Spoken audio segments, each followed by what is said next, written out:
Good evening, everyone. My name is Christianah Adesida. Welcome to day 21 of my 30 days challenge. This is a call to unite everyone to come together to help support the Hurricane Harvey relief effort that is going on. An effort to rebuild Houston, Texas, an effort to help all those people that are dispersed out there, people at the shelter, and in one way or the other, or however we can. So this is the purpose of my 30 days challenge. Today is day 21. I am so excited. I am grateful to every one of you that have been supporting me, all the love that I've been receiving, all the word of encouragement. Thank you very much for to every one of you. Today I'm going to, all right, I see someone's just joined me. Thank you for joining me tonight. Of course, today is day 21. So I already started the countdown last week, and I am so excited as the countdown is going. Day 21, and I'm going to answer one questions from the vibe questions that I posted last week. All right, last week, for those of you that are just joining me, last week I posted 31 questions that were asked concerning Hurricane Harvey. And I've been going in the last 3-4 days, I've been going back, back to those questions and picking one questions to answer. Yesterday, I was able to answer 2 questions, which was really great. Today, my focus is to answer one particular question, which is questions 29. I'm going to read it out loud to you, and I'm going to attempt it to answer questions 28. The reason why I said I'm going to attempt it is because I've had an episode concerning questions 28 when I first started the campaign. This was like a few weeks ago. So I talked specifically about the question 28, and I'm gonna make reference to it again. If you have not watched the video, of course, I'm going to tell you to go back and watch that video. All right, so let me get started. All right, the first question that I'm going to try and answer tonight is question 29 from my 31 questions posted last week. And question 29 said, is there a database for missing or absent family members? All right, we've heard in the news, and we've all seen it, that a lot of people are still missing. A lot of family members are worried about their loved ones that they cannot find during the Hurricane Harvey disaster. So tonight, I'm going to let you know about where to get information about missing person, or where to post information about missing person during Hurricane Harvey. This could actually help those people that are affected during Hurricane Irma or any upcoming hurricane in the near future. So just know that people are actually doing a lot of things out there to help, however way they can. All right. In regards to missing people, like a few weeks ago, I talked about an app that was created for a pet.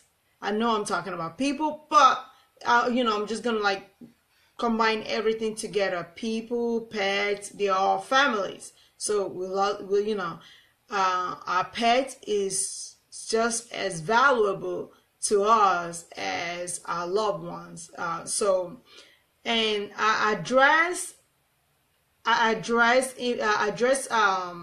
the problem that we're having with pets, on how people are basically misplacing their pets or cannot find their pets. So the apps that I made mention of, or actually one of the apps that I made mention of during that video, is called Finding Rover. Finding Rover is an app that you can actually download, or you can ask the people that are at the shelter or people that are experiencing this kind of situation to download on their phone. And what you can do with these apps is you can actually take, use this app to upload the most recent pictures of your pets. and send it to findingrover.com or Finding Rover apps.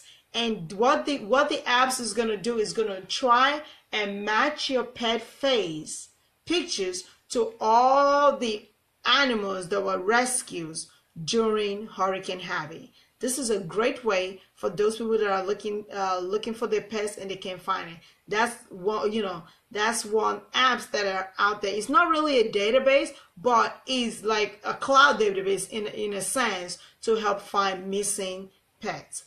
All right, let's talk about human. Human is a little bit complicated because if you can't find your loved ones, there's not really a database per se, but they have a Facebook page tailored, dedicated for missing people. Okay, I know that there's a website called missingpersonsofamerican.com. All right, Eyewitness News, that's Eyewitness ABC 13 News, actually created a gallery dedicated for Hurricane Harvey survivors that are missing their loved ones. So you can actually find out more about it by going to their website, which is eyewitness.abc13.com. Okay, when you go to their gallery, they have pictures of all the people that has been reported missing. They posted out there. So if you can do the same thing, you can post a picture of your loved one saying that you haven't found or you've been trying to locate. You can post it up there. That is a good way to help bring awareness to the people that are missing or that has not been accounted for. Another place where you can go to is a Facebook page dedicated for missing missing person from Hurricane Harvey disasters, and this is called Facebook Missing Persons of Hurricane Harvey, hurricaneharvey.com, or you can just type in missing person of Hurricane Harvey on Facebook, and you're gonna see that that Facebook page.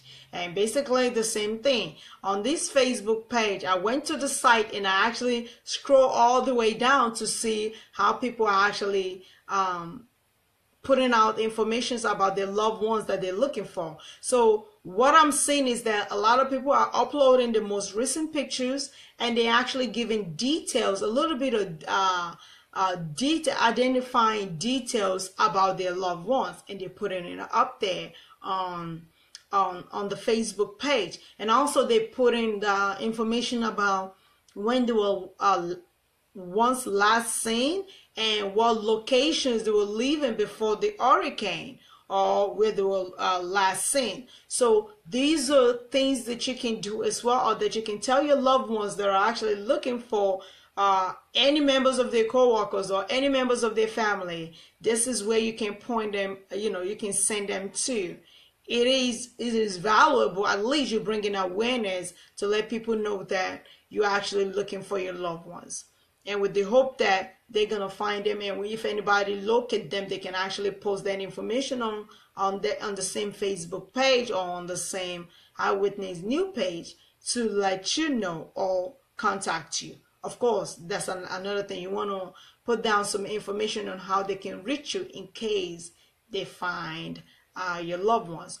But mind you, you have to be careful as well. You don't really want to put a lot of PII information, as privileged information out there, because you never know who's gathering information, like your phone numbers. You don't want to be stalked, so you got to be careful about all that as well.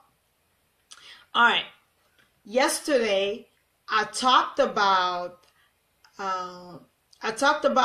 translators, interpreters, and how the problem that most people were facing at the shelter is the lack of interpreter or enough interpreters or volunteer interpreters to help on the ground.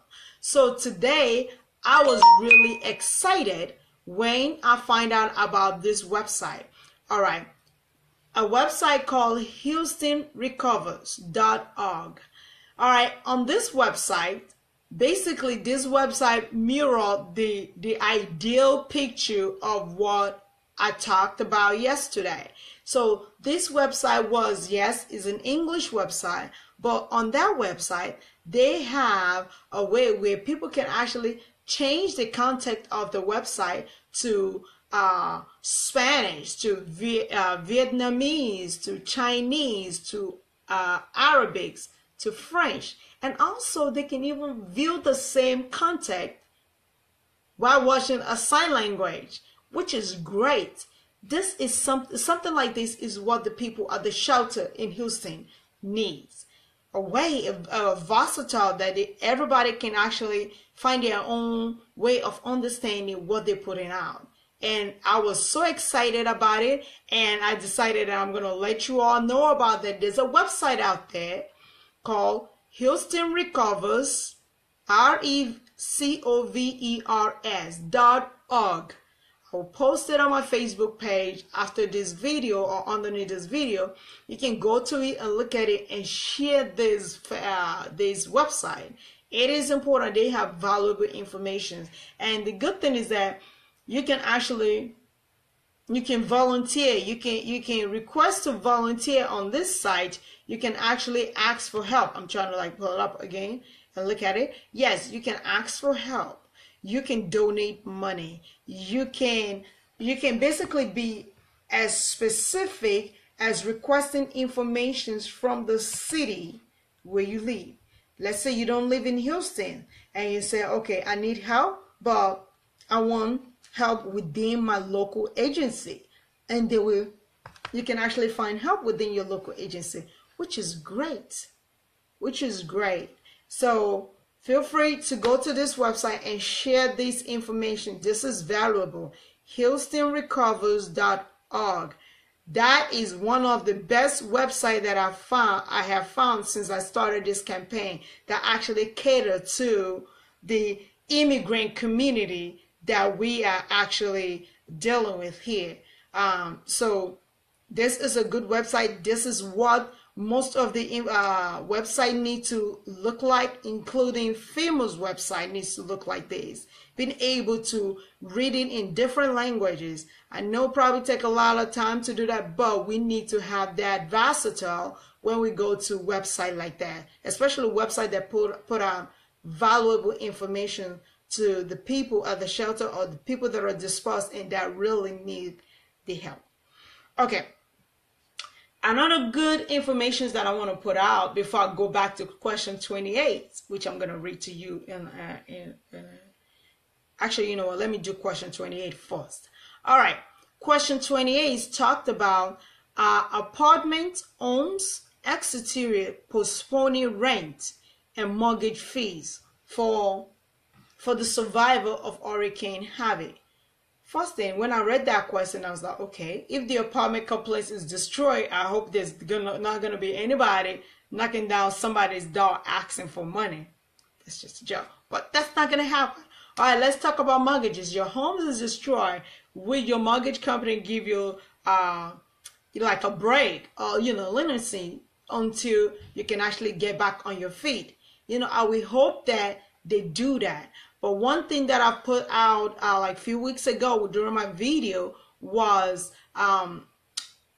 the housing department, I think it's DHA.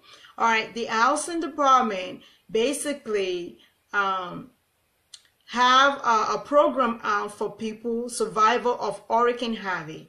And what they're doing is that they are postponing foreclosures for at least 90 days.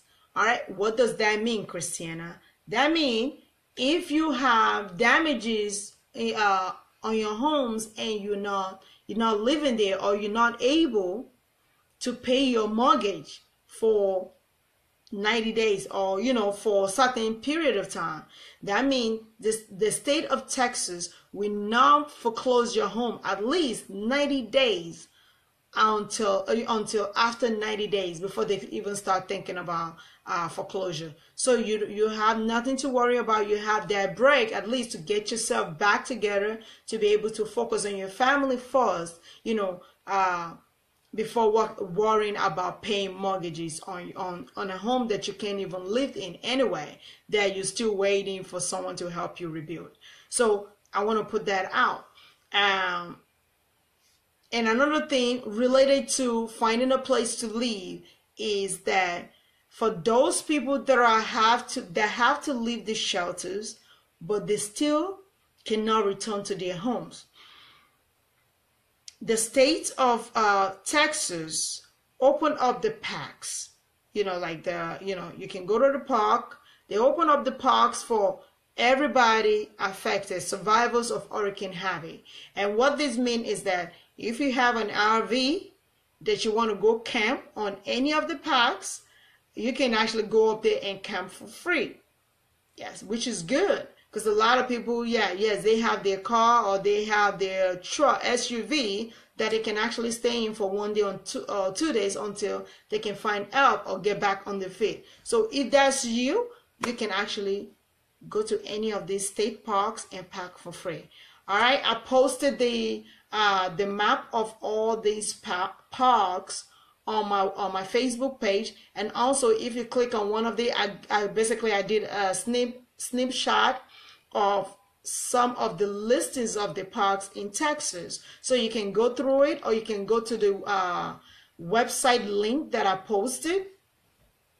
And the website link basically is going to show you all the parks that are available, and you can actually call them. They have their POC number. They have the link to their parks, so you can see what kind of amenities or the type of facility they have within the parks, and see if it's suitable for your need. So they have everything there for you, and it is free for you and your family to use temporarily until you can get back on your feet, which is great.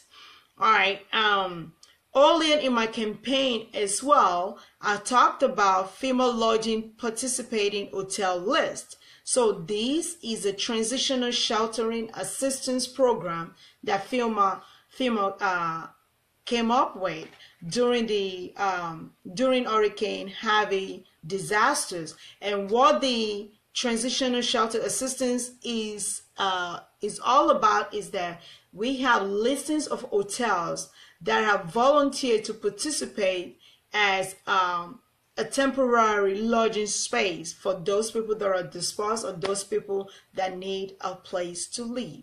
So you can actually go to FEMA website at www.FEMA-VAC, which is VAC hotels with an S.com. Again, is FEMA-VAC-hotels.com. When you go to this website, all you have to do is select your city, and it's gonna bring down a listings of hotels that are participating in this program. There's a lot of them. I just did Houston. I did Houston like 2 weeks ago, and I did Houston again today. It's like the list of the hotel doubled. So yes, you can go look at it, but mind you, the FEMA is only gonna cover, I'm gonna let you know this, FEMA is only gonna cover the cost and the taxes. Any other additional fee is on you. And these are temporary assistance. So it's nothing permanent, it is temporary. So please understand that. And for those of you that have pets, some of these hotels charge for pets, and FEMA is not gonna pay for it. So they, and when you go to this website, you're gonna see they put their pricing out there. They put what they offer, if they have kitchenette, if they have this, if they're offering a suite, if they're offering condominium style hotel, everything is listed up there. So just take the time and go look through it. And if for those of you that are watching that have family members that need these assistance, this is something you can do a research for them and actually pointing their way and say, you know what, you can call this hotel, to see if they have availability for you and your family to go and stay temporary. It is free, but you have to see if you qualify for it. Again, I always tell everybody at the shelter, they need to if you have a phone, you need to download FEMA apps on your phone. You can get a lot of vital information by just downloading the apps, especially in situations like this. You need the apps on your phone to find valuable information and to find quick help when you need it. Okay. I think that is all I have about the hotel. So I hope I'm able to answer the two questions. The first one being, is there a database for missing or absent family members? You know, and the second one is, are apartment homes exterior postponing rent and mortgaging fees? All right, we can't really know. Mortgage company kind of complicated sometimes, but I know many of them will be willing to work with their client in situation like that. So you will never know unless you call them and find out. But in case you need alternate housing arrangement, you have it. You know, FEMA is helping out. So please go to that website and see what they have available for you, or what you and your family can take advantage of. All right. One more thing I did not mention in regards to the missing person is, oh, thank you for sharing that. Okay, Daryl just said, our Fort Bragg finance director just asked for volunteers to support hurricane relief. So if you want to volunteer, you know, Daryl, if you can please post some of this information on my Facebook page, or post it on your Facebook page and tag me, that would be great, so people can actually know whom to contact in case they want to volunteer. But thank you very much, Daryl, for sharing that information. I really appreciate it. All right, back to what I was talking about. There's this website called KHOU. I wouldn't even attempt to pronounce that. I think it's like sounds a Y to me. But you can go to www.khou.com. This is another site that have information about missing persons, or people that victim, or however you want to call it. They have information about people that are missing, for people to know, for the public to know, in case they find them or they know their whereabouts. So that is all I have for you today. And please like, share, and tag somebody that you know. I always encourage every one of you to post these videos on a group page dealing with, you know, people in Texas, or people that might need these informations. Put it on your social media site. Let people see it, because you never know. By you sharing it, you might actually providing the information that somebody need actually to get through their days. So please, let's come together and help share this video. Thank you. And if there's anything else, if you have any questions about any of my video, please, I'm yet to receive any questions. I know I've been receiving a lot of approval, a lot of thumbs up, but please, if you have any questions, if you have any valuable information like Daryl just shared today, that I need to put out, or that we all need to put out, please do not hesitate to share it. The more we share, the better we become, and the quicker we can actually help with this recovery efforts. All right, thanks again, and thank you for watching day 29. I appreciate it, and you have a nice evening. Take care now, and God bless.